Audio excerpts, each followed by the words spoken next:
Hello and welcome to another episode of Wheel of Horror, the podcast where two best friends spin a wheel once a week. It chooses the horror film and they discuss it. Today we are talking about 1996's Thinner, which was a book written by Stephen King and was directed by Tom Holland. I'm your co-host Alec. I'm Erik, and with us again, our Stephen King guru, Dom Berger. Dom, welcome back to the show. Oh, thanks for having me, guys. Can you believe we've been doing this? Our first episode was like October of 2020. It's almost 3 years. Yeah, man. Was it Silence of the Lambs, right? Yes, sir. Yeah. Deep in the pandemic, when it's like, are we going to live? Are we going to die? I don't know. Will I kill the woman I'm living with? Who knows? I don't know. It's Yeah. And watching these horror movies during that time, it really messed with your brain, man. Let me tell you.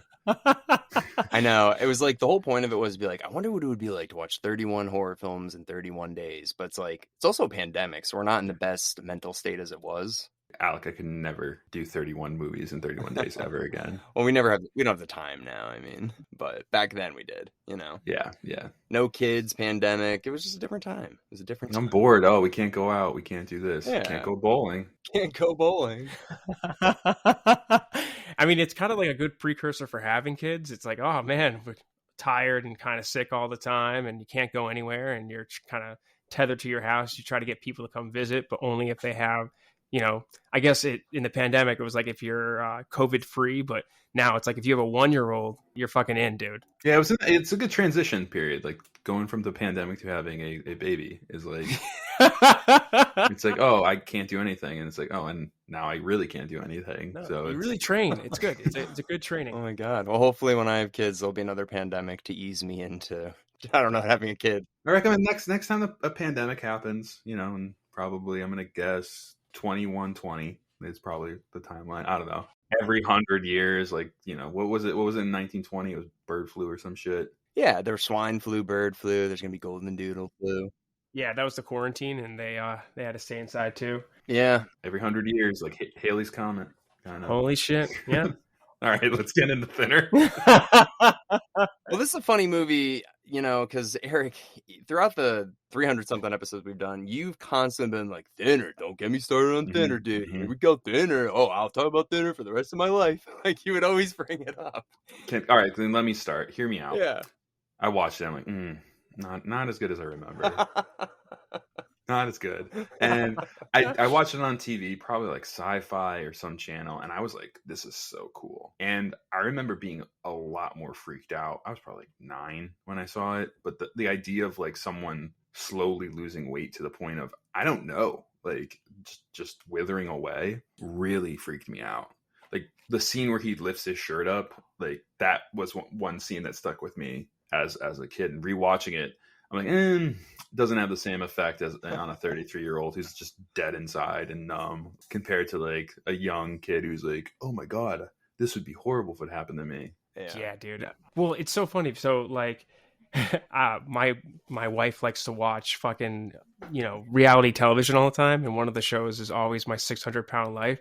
So when they show him in the beginning, they're like, look at this fat man. I'm like, actually, he's a pretty good looking guy. Like, he's not really, like, 300 pounds is definitely super heavy, but like the whole thing is like he's super overweight and whatever. And like within 30 minutes of him getting cursed, you're like, he's approaching like a healthy place to be. Like, I know we're supposed to feel bad for him, but you know, like maybe he should consider losing 100 pounds or like whatever it was. Yeah, man. What age do you think he is? Like 44? No, I looked him up, dude. He's 36. He's supposed to be 36 in the actor probably. The actor's 36, yeah. But the character, Dom, you probably know because you've read Thinner. Yeah, so I listened. So here's the cool story: is that I listened. So Thinner is written by Stephen King, but he goes under the pen name of Richard Bachman. Yeah. So what the story behind that is, you know, Stephen King starts to get famous. He puts out Carrie. He starts having these hits, and he's so prolific that he's just writing book after book. And he didn't want to saturate the market. And he was kind of curious, like, oh man, is my fame due to my name or am I really a good writer? So to put out more than one book a year, he convinces his publishers that he can put out books under the pen name Richard Bachman. And these stories So he says, like, as writing as Stephen King, the stories usually end uplifting and happy, and Richard Bachman always ends with a fucking slap. It's like they are brutal stories. So I listened to the audiobook, and I'm like, half of it is about the beginning part of this, lawyer who runs down this lady in the street. He gets off because he knows the judge, and it's like they mention the Italian thug that he gets off, but you don't really hear from him in the book until the second half. And the second half of the audiobook, it's just this dude who is doing favors for this lawyer while he's too thin to do anything else. And his voice sounded very similar to the audiobook. So the actor who's from the Criminal Minds with like the fucking goatee, Yeah. he's got like a very specific delivery. William, da-da-da, da-da-da, da-da-da.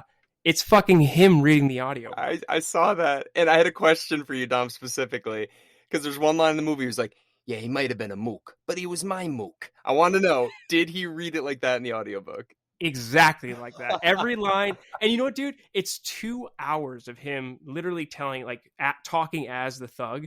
And there wasn't 1 minute that I didn't enjoy. I think that, like, that part probably came first. And, like, Stephen King was like, fuck, I got to write a story around this. But, like, I was so happy to hear that he was because I was like, you know what? I heard this in the audiobook. I'm kind of love the way that he played the character in the audiobook. And it's the same guy. It was such a treat.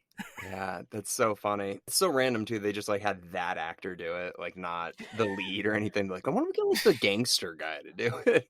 Yeah, that was awesome. Yeah, I mean, yeah, same as you, Eric. Like, it felt long. Like, it was only an hour and a half, and I paused it, and there was like, there's 40 minutes left, and I did the exact same thing. Yeah, exact same thing, because it felt like we were getting towards the end, or at least the point where he's like, I gotta find a way to fix this, and we're like, oh shit, we're only like 30 minutes in. Yeah, it's an hour and a half long, and it feels a lot longer. Yeah, it's just like, it's weird because I love Tom Holland, the guy that directed this. He did Fright Night, he did Child's Play, actually Eric, he did Psycho 2, the one that we covered a little while ago. So I love him. I love his movies. This one's just like, it's so goofy. Like, it just feels like it's like I don't even know, like a Pee-wee's Playhouse episode or something. There's a couple scenes where I'm like, what is going on? And one of the scenes is when he goes to the, can we say gypsy? Is that okay? I don't know. We have to. We got to. Because it's in the book. Like, yeah, listen, like, we know that these are not PC terms. We're literally just doing it because, like, it's what the story's about. We can say Romans or whatever. Romanis. I'll say that. So he goes to a Romani fair. I don't even know if I'm saying that properly either, so I apologize if I'm offending anyone. I'm pretty sure my great grandparents were like Romani as well, so don't want to go there. But anyway, the scene where he goes to the fair and the guy's like, guess my weight or whatever, and he's like, I know your weight, and you're gonna lose another 20 pounds next week.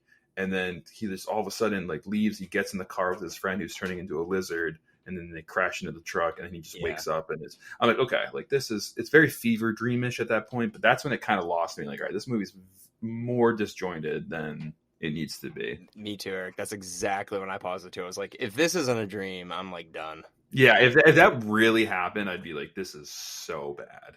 Wild part is like, so it's pretty close to the book, except for that scene. That scene does not happen. It was like, when that happened in the movie, I was like, what the fuck? Are they just trying to get the point across? I don't know and like, he's driving both trucks.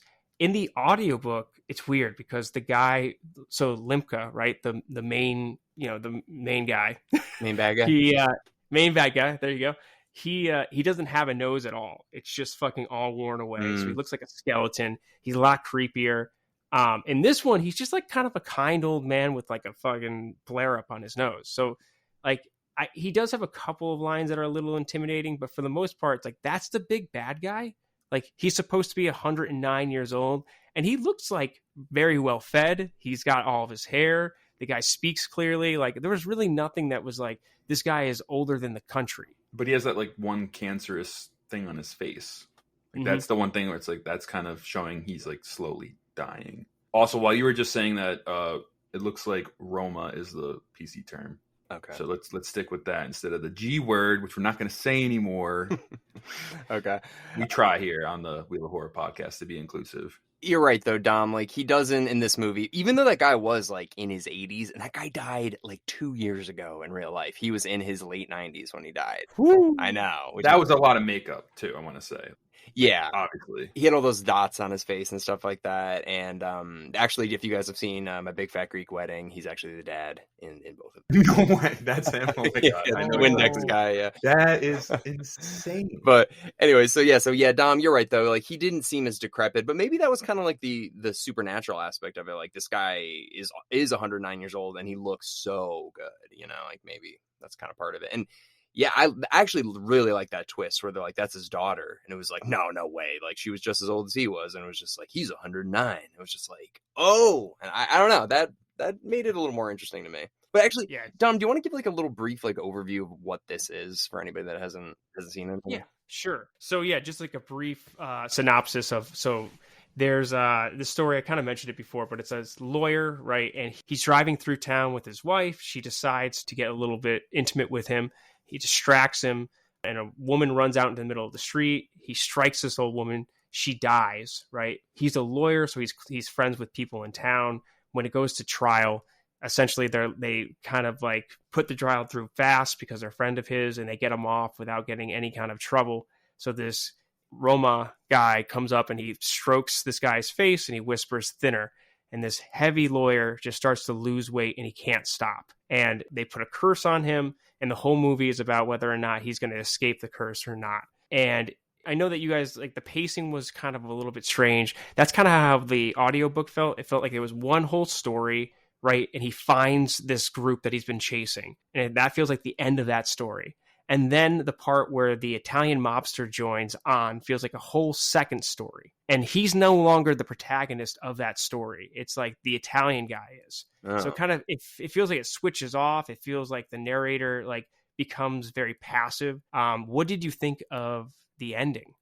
I mean, the ending was pretty sad. I mean, you know, basically what happens is like the Roma guy gets tortured to the point, the chief, where he basically is like, hey, I'm going to uncurse you, but the only way it'll work is if you bleed into this pie, feed it to somebody, and then they'll get cursed. So for some reason, he decides to do this to his wife, even though, in my opinion, he had like no evidence that this affair was really happening. He had a gut feeling, but he just was like, I'm going to kill her, you know, not even think about that. Oh, Alec, it was happening. I mean, it was Alec. That affair was happening. Either way, kill the guy. I don't know.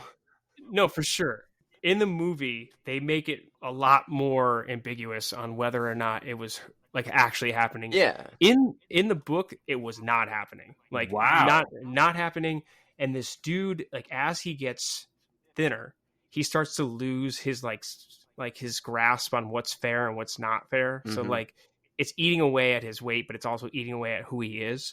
So he becomes this paranoid guy, and he gets it in his head that his wife cheated. And like, it's really brutal because she never does anything wrong. She supports him when he's heavy. She gets worried for him when he gets sick. And like, you as the reader start to feel bad for her. And also the Roma, right?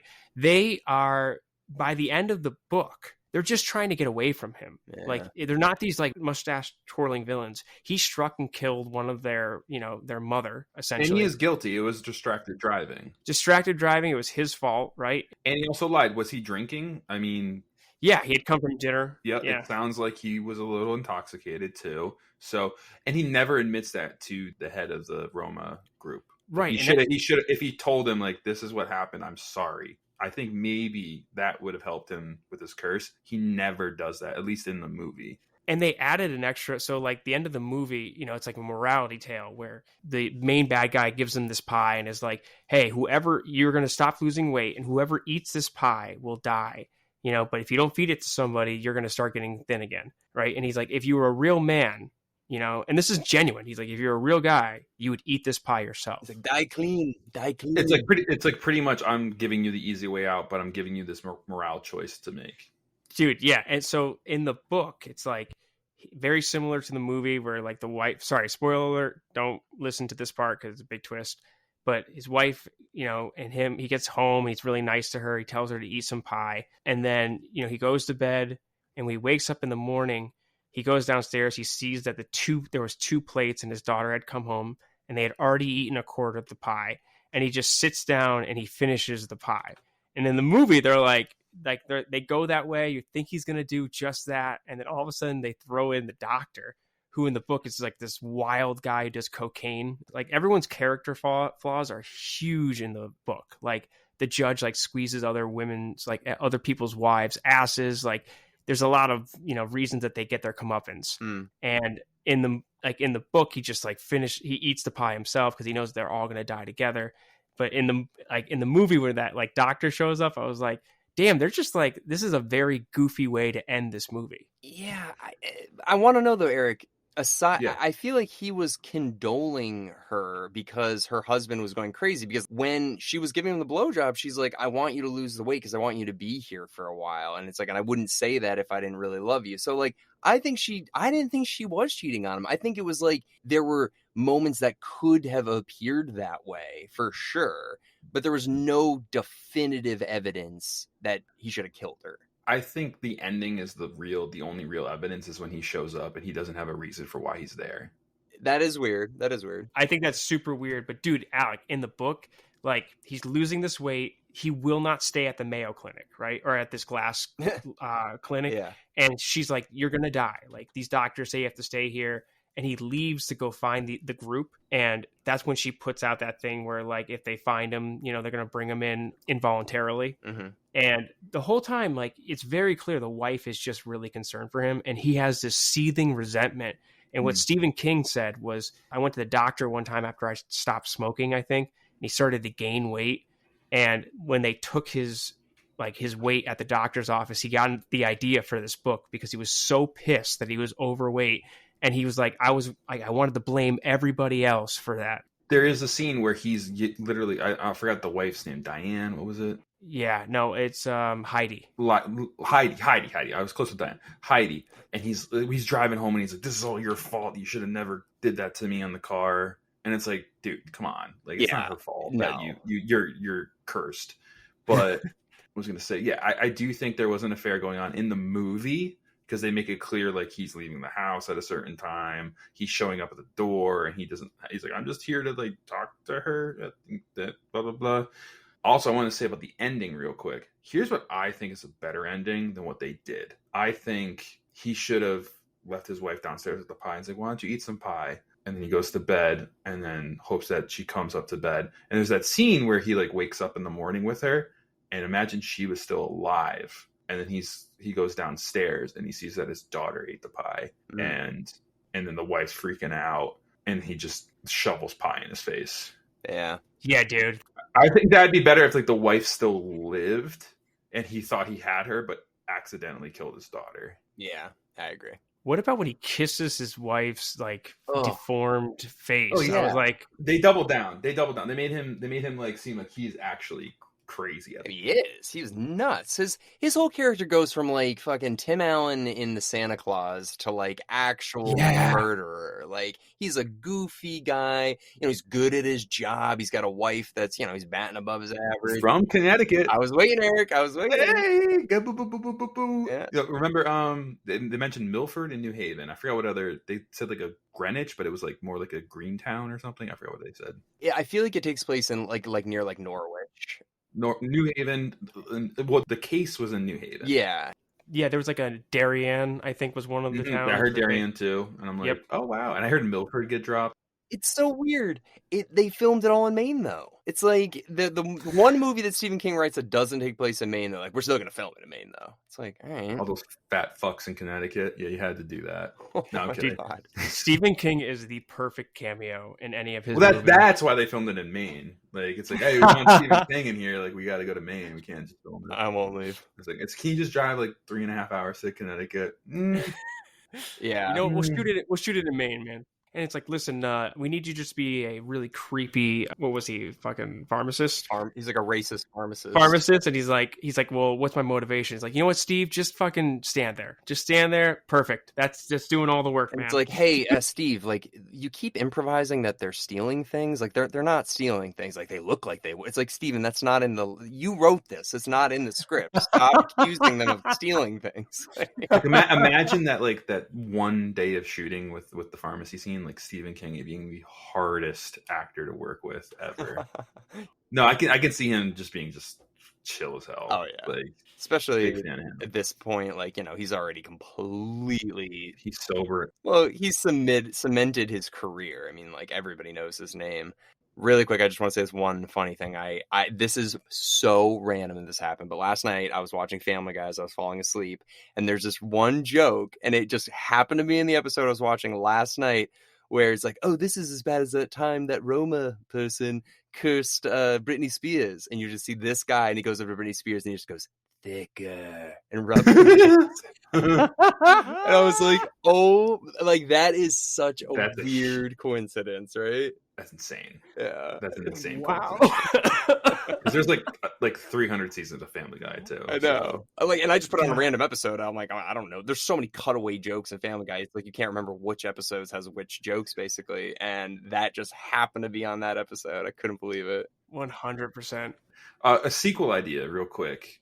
The Thinning would be a sequel idea where the Roma people do it to an entire town, where they kind of curse the the white folk kind of thing, which they kind of went into in this, and like an entire town, either they don't have any food or they have this curse and they all eat all the food, and then by the time they lift the curse, there's no food left because they're trying to gain weight back and they ate all the food in the town. That's pretty devastating. It could be like way back in like the 1600s, or I mean not 16, but like 1800s or whatever. Yeah. Can I ask a stupid question? So, with the Roma girl, where she, they bring her out into the barn and they pretend to throw acid in her face. Yeah. And she yells after them, I'm going to kill him, but I'll kill you first. Yeah.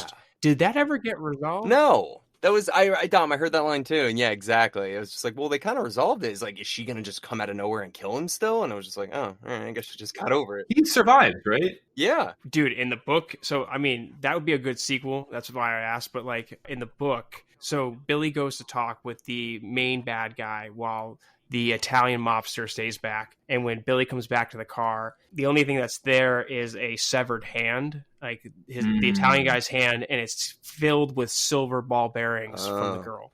Okay, so he dies in the book then. Oh, yeah. All right. Another thing, when he got that quarter-size, $half-size hole in his hand, and the other doctor is just putting gauze over it, it's like, no. You got to skin graft that. You got to sew that up. You got to, you can't just put gauze on that because you're going to get infected and you're going to die from that more than anything. Okay, this is a real stupid question, Dom. Don't you have a bone there? You have multiple bones. Yeah, so if there's a fucking hole, what do you do? Your hand is done. No, their hand is fucked. They talk about it a lot in the book because it's a ball bearing, the way that it went through, it's not as jagged. So first off, it doesn't heal, right? He just keeps bleeding. And then when he does the thing with the pie and the guy cuts his hand open like he does in the movie, apparently the removing of the curse doesn't hurt him at all. So he doesn't flinch. And then once he puts his hand in the fucking gaping hole that's still there on the pie, it heals itself and the pie heals. So it gets taken away by the main bad guy in the end. But up until that point, he's literally dying from it. Okay. Yeah. Cause I was going to say I don't know if you can survive something like that. I don't know. It would be no, but he's he can't use it, and he keeps bleeding, and then he gets so skinny that his heart stops beating. He has to take potassium pills, but he's also in the book he's just hitting himself in the chest. He's bleeding out too, I'm sure. Dude, yeah, and they bring in that backdoor doctor, and it's he's got a whole backstory about how it's it's hard to retell on a podcast, but every character that's a brief cameo has a full background.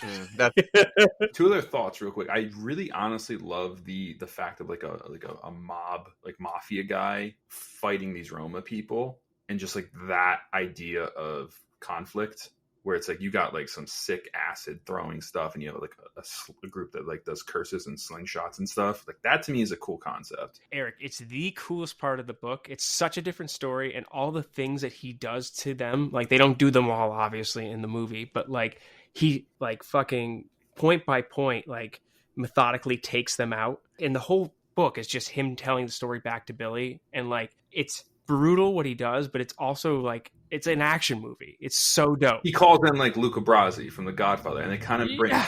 Also, that girl at the beginning does like a really shitty Godfather impression. Like, if I didn't have the subtitles on, I would have like, "What is she doing right now?"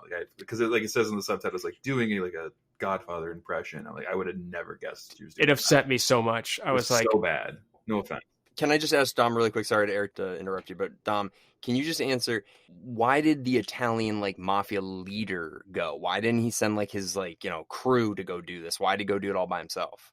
he starts to send these people in the place, and then when he sees Billy, he takes it really personally, and this whole thing shocks him, and essentially he starts to do it to like help Billy out, and then at some point he starts to enjoy it. They do that line in the movie where it's like, you look like you're enjoying yourself. And he's like, fuck yeah. But like in the book, it's much more subtle, where it starts off as like his favor and then it becomes something for the mobster. I like the loyalty aspect of it too. It's like, you got me off. I could be rotting in prison right now. Like it's only because of you. It's not because of money. It's not because I hired the best lawyer. It's because you actually worked your ass off to get me off. Dude, it's like an adult Home Alone like tale. Like when he's telling, like you get so jazzed about it because he just does all these clever things in a row, and he gets them to take the curse off. Like he's successful. That's the best part. It's an insane concept too, where this Roma guy is like straight up like, you've taken my daughter, my great granddaughter or granddaughter's husband. You cut up her face. Like we're done. Like we're done. We don't fuck with the mob. Yeah, and he realized like, I don't want to lose anyone else, and that's an insane idea. It's like usually like these like deep south voodoo people, they don't budge, but like to see this person who has the power of cursing budge is like, that's a cool idea. Yeah, you remember they're human. They're like we don't need this heat. Yeah, they can get hit by cars and die and get shot. Like they're human, but they can do these insane curses, which is like, whoa, okay. One other thing I wanted to say. And I couldn't stop thinking about this while watching, especially the campfire scene. It reminded me so much of Dr. Sleep and that group. It really reminds me and I didn't even think of Stephen King until after. Dude, I was going to bring that up because this clearly was the beginning of the campside people, like the people that hang out in the RVs, the RV people. Yeah. And like, it's wild because you see a lot of very similar like distaste from the characters like against these people who roll into town, and you can't not see Dr. Sleep. Yeah. I saw it vividly. Like I was like, yeah, this reminds me like, and this is like so Stephen King to do like the same kind of thing within books, and like I thought it was so cool.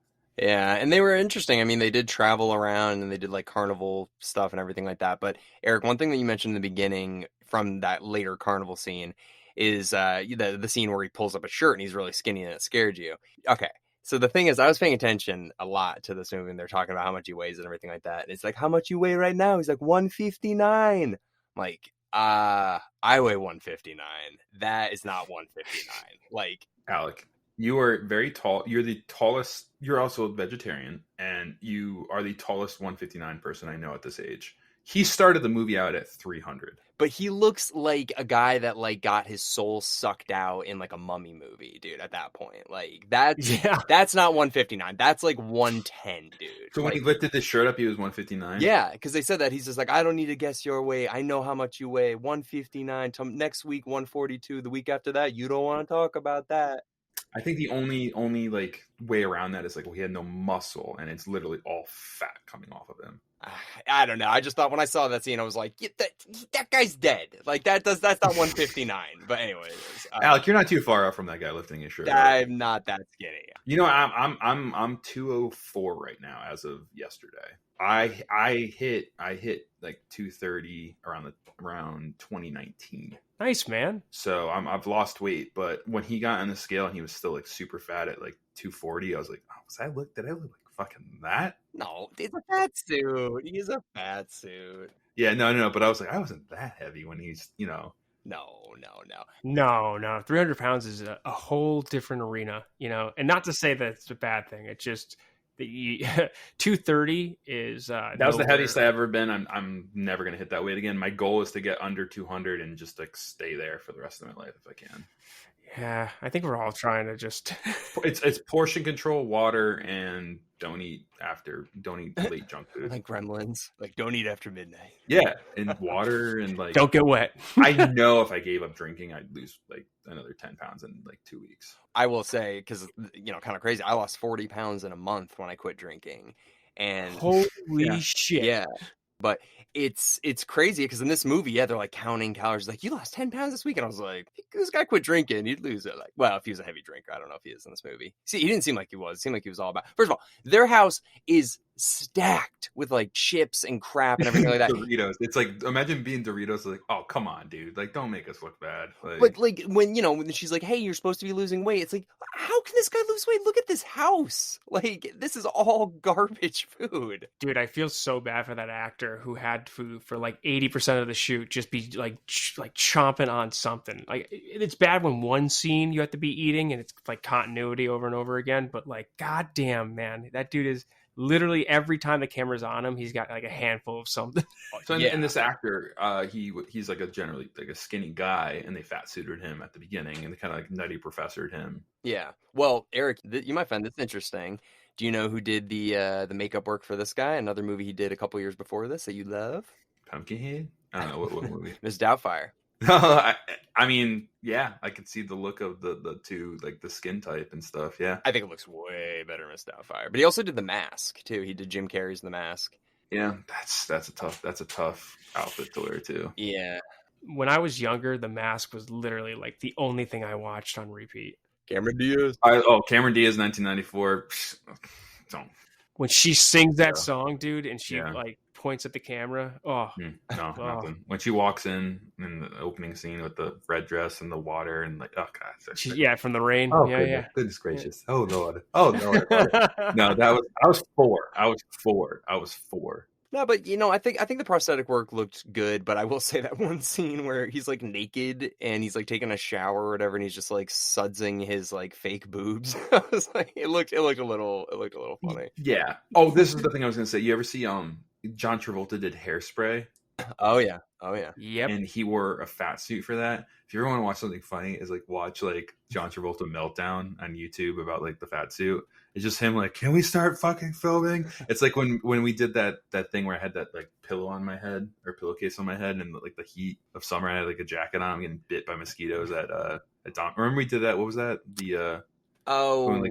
Delete the browser history at the end. Yes, the clearing. Yeah. Oh yeah, and you were just out in the woods for. And you're like, you guys are like, what kind of shot should we do? It's like, guys, can we just shoot this thing? I'm dying out here. Yeah, and I mean, the one that I remember that kind of looked like this was that movie Date Movie. The woman from How I Met Your Mother, she was like in a fat suit in that movie, and I was like, oh, that kind of looks like this because it just doesn't match, Being in a fat suit must suck. Fat Bastard looks pretty good. They actually that looks very realistic. I mean, dude, for him to be in that, it has to be like those like sumo wrestler suits where there's like a lot of air in between, because if you're wearing layers of dude, so I also read the worst makeup, and Dom, you just mentioned Jim Carrey and the Grinch. Grinch. He had to go through like straight up like Navy SEAL torture training to survive that movie. That is true. Yeah, they gave him all techniques because it's like we can't get you out of this costume while we shoot. We have all day to do it. So Jim Carrey would just sit there on set and just rip cigarettes, just fucking. You will never see a Grinch 2 with Jim Carrey. No.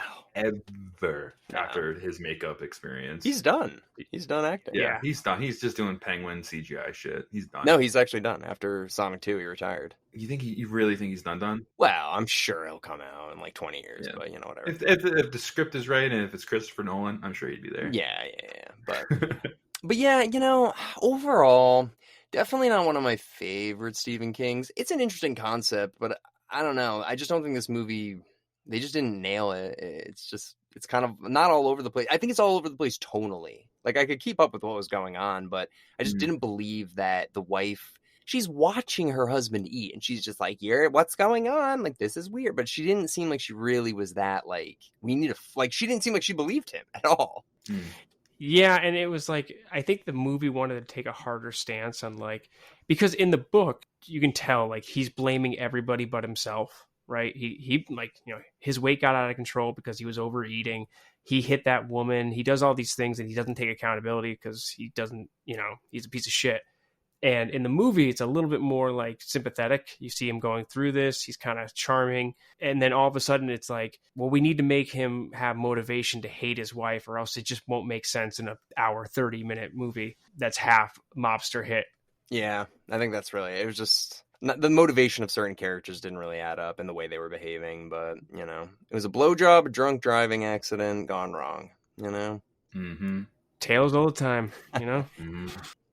I don't know. What do you guys think? I feel like this guy, the lead actor that plays Billy, is the love child of the T-1000 from Terminator 2 and Michael Keaton. If you were to like shove them into the same person, like their face, right? I was kind of thinking of the janitor from Scrubs too. I can't think of his name. Oh, You yeah. kind of remind me of him a little bit. John McGinley, that guy? John McGinley, yeah. That guy. Yeah, but Michael Keaton, dude, I was seeing it constantly in this movie. Tim Allen a little bit too, maybe just because of the Santa Claus. Tim Allen, dude, I don't know what it is. Like just the way that he's a little bit goofy sometimes. Like the camera catches him when he's not ready for it. Like he's that little.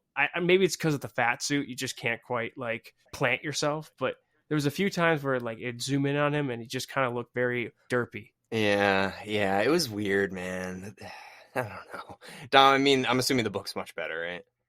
I mean, I'll tell you the truth. Like, I avoid Richard Bachman stories. Although, if you guys ever do The Running Man, because that's got a movie, that's a great Richard Bachman novel. Oh, and that doesn't end well. Spoiler. Oh, no, they all end terribly. I'm in. Fuck it. I'm down, Dom. Yeah, let's do it. Dude, Dom, I love doing this with you with Stephen King stuff. It's like, fuck yeah, dude. And I'm so happy I caught that Dr. Sleep thing. I'm proud of that man. one.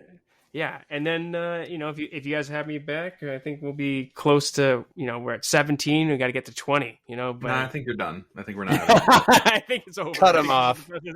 Yeah, listen, we got enough. 16's good. No, 16's good. Tom, you're on every wheel. You know that. Hell yeah, man! I'm proud of my spy. Really, thanks guys for having me because this is this is the easiest thing weirdly to do. Late night. It's like I can't go anywhere because of I have a kid, but I can just do a podcast from my living room. Well, we love having you. I'm with you there, dude. I'm with you there. Yeah, exactly.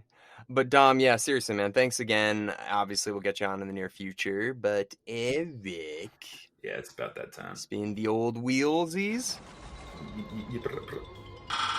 Spinning. Clockwork Orange. Get your milk. Let's get some milk. Let's get some milk. Yeah, I'm excited for this one. This is one of my favorite movies. So, all right. Well, Dom, thank you again for reading Thinner and joining us for the comparison, filling us in. It always is so insightful to have you on. Thanks, buddy. Always happy to be here, man. Thanks, Dom. And it feels good to get this one done because I've been talking about it for we've done this. Like, what are we doing? Get me started on Thinner. Get me started. Don't get me started with Thinner. Fuck you up if you shit on Thinner. All right. Well, everybody, thank you very much for listening in, and we'll see you all next week with A Clockwork Orange.